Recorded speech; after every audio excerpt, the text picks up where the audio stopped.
This is a scandal that continues, and of course, at the core of it is allegations, very serious allegations, that Hungary shared private EU information with Russia. But we need to get the timeline right because, of course, over the weekend, this all started with a newspaper report, the Washington Post, which cited a European security source that suggested that the Hungarian foreign minister in particular would share information almost in real time with his Russian counterpart, Sergei Lavrov. This report also said that in some situations, he even spoke to him during breaks of meetings. So as I say, the allegations are extremely serious. Now, initially, the Hungarian foreign minister Szijjártó said that this was all fake. He said it is fake news and that this was not true. Then, of course, on the Monday, a transcript of a call allegedly between the Hungarian foreign minister and the Russian foreign minister began to do the rounds. And then Szijjártó changed the tune to say, well, this is normal because we speak to many countries, and that is a part of diplomacy. Yesterday, in comments to Euronews, which I want to read out to you, and hopefully we can put up on the board, the Hungarian Foreign Ministry said that they talked to Russia, the Americans, the Turks, Serbia, and therefore it is completely normal that we consult with these countries if necessary before and after the meetings. So now he is talking about before and after EU meetings, about the consequences of those decisions. So you see how the timeline has now changed from it is total fake news to this is part of normal diplomacy. Having said that, we should note that Russia is not just any country for the EU. Russia is heavily sanctioned by the EU because of the invasion of Ukraine. Increasingly, a number of EU countries consider it a hostile country to the EU, certainly a security risk for the European Union. And none of the countries represented across the board in EU meetings have given their consent so that private information, which is supposed to be confidential under the principle of sincere cooperation, be shared with Russia. So this is far from normal. If anything, the position of the Hungarians is a total anomaly.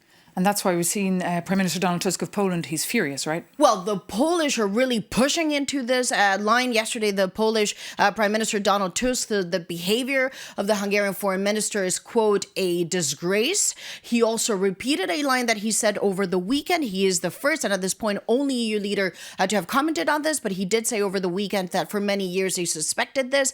And therefore, that's why Poland is very cautious about the information it shares, and also introduce a new element that goes beyond the EU to now focus on NATO, saying that there were concerns going all the way back to 2019 that Hungary is also providing information related to NATO. This is delicate because, of course, you're talking about core security. Let's take a look. As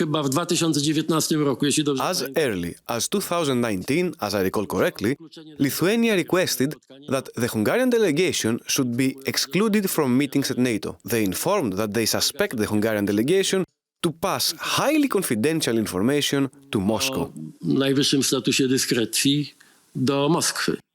So that is, of course, the Polish Prime Minister Donald Tusk, who said, again, the behavior from Hungary is, quote, a disgrace. NATO matters because here you're talking about core security capabilities, incredibly sensitive. I should also note, just very briefly, the Polish government is also using this to tackle the Polish President Nawrocki, who went to Hungary this week to celebrate the Polish-Hungarian friendship. What the Polish government says, of course, is that this shows poor judgment on behalf of the Polish president, who yesterday, he's getting a lot of heat on this, repeated that nothing has changed. The position of Poland remains that Vladimir Putin is, quote, a war criminal.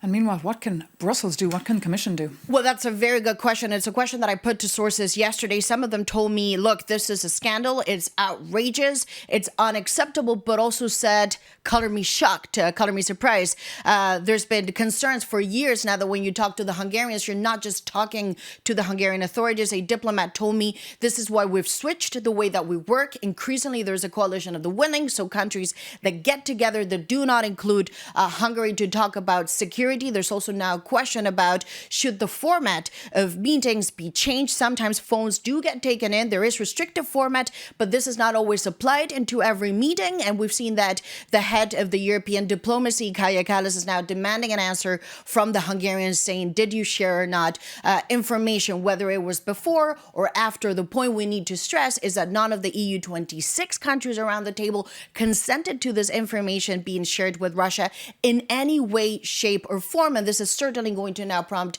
a conversation around how do you deal with a country like Hungary, and is there a different way in which sensitive information should be shared across the EU institutions? As I said, it doesn't come as a surprise, but it now highlights what many member states have now said has become a core problem, which is the use and the sharing of confidential information related to EU fundamental matters like foreign policy and security. Okay, Maria Tadeo, thank you so much for that very comprehensive update. We'll keep an eye on yournews.com for your reporting.